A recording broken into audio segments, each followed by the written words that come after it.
বক্সনগর রহিমপুর রাস্তা নির্মাণের শিলান্যাস রাজ্য সরকারের প্রচেষ্টায় বক্সনগরবাসীর ৩০ বছরের আশা আকাঙ্ক্ষা পূরণ হল। বৃহস্পতিবার সকাল ১১ ঘটিকার সময় পুটিয়া ১ নম্বর ওএনজিসির সামনে ভেলুয়ারচর, পুটিয়া, রহিমপুর, আশাবাড়ি, মধ্য বক্সনগর ও বক্সনগর সহ ৬টি গাঁও সভার প্রায় ১৫,০০০ মানুষের জীবন রেখা তথা রাস্তা নির্মাণ কাজের শিলান্যাস করেন বক্সনগর বিধানসভার বিজেপির বিজিত প্রার্থী তাফাজ্জল হোসেন। তাছাড়া উপস্থিত ছিলেন বক্সনগর মণ্ডল সভাপতি সুভাষচন্দ্র সাহা, বক্সনগর ব্লক চেয়ারম্যান সঞ্জয় সরকার সহ আরও অনেকেই। এই শিলান্যাস অনুষ্ঠানটি বক্সনগর এলাকার হিন্দু মুসলিম দুই সম্প্রদায়ের মানুষ একত্রিত হয়ে পূজার্চনার মাধ্যমে অনুষ্ঠানটি সম্পূর্ণ হয়। উক্ত অনুষ্ঠানে বক্তব্য রাখতে গিয়ে বক্তারা জানান, মানুষের মৌলিক অধিকার অন্ন, বস্ত্র ও বাসস্থান ছাড়াও শিক্ষা, স্বাস্থ্য ও বিদ্যুৎ এবং যোগাযোগ ছাড়া একটি সুস্থ সমাজ গড়ে উঠতে পারে না।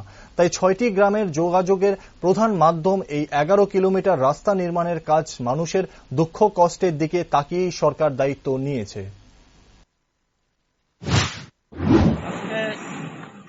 এখানে যে আমাদের ভেলুয়ারচর থেকে শুরু করে পুটিয়া হয়ে রহিমপুর হয়ে যে বক্সনগরের টোটালি প্রায় ১২ কিলোমিটার যে রাস্তা, সেটা এই ৬টা গাঁওসভার মানুষের আজকে ৩০ বছরের স্বপ্ন ছিল এই রাস্তাটাকে সংস্কার করা, সেই রাস্তাটাকে নতুনভাবে তৈরি করা।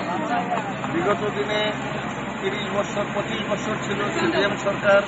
এখানে আমাদের বক্সনগর একজন মন্ত্রীও ছিলেন ১০ বছর ধরে, এই রাস্তাটা করতে পারেনি। কেন করেনি সেটা আমি জানি না, কারণ কি মানুষকে করবে বলে ঘুরিয়েছিল।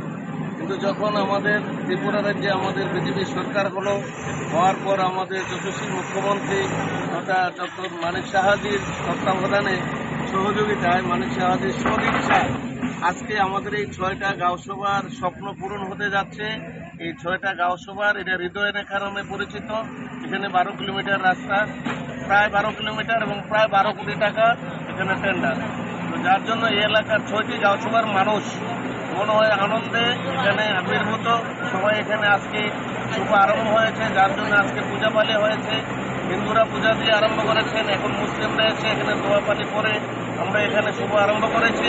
যার জন্য সবার তরফ থেকে আমাদের যশস্বী মুখ্যমন্ত্রী মানিক সাহাজিকে ধন্যবাদ জানাচ্ছি এবং এলাকার মানুষের তরফ থেকেও আমাদের সরকারের মাননীয় মুখ্যমন্ত্রী ডক্টর মানিক সাহাজিকে ধন্যবাদ জানাচ্ছি।